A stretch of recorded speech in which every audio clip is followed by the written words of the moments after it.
त्याची खासियत काही वेगळीच आहे. जसं आम्हाला एक आदर्श राजा मिळाला तसंच आम्हाला एक महावस्त्र सुद्धा मिळालेलं आहे. महाराष्ट्राचं सगळ्यात प्रसिद्ध महावस्त्र कोणतं?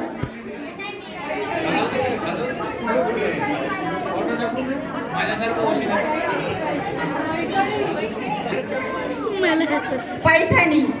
बरोबर. पैठणीमध्ये आमची स्त्री खूप काही वेगळीच खुलून दिसते. तिचं सौंदर्य म्हटलं की आहा. आणि ती पैठणी जर नऊवारी स्टाईलने घातली असेल तर पाहायलाच नको, नाही का?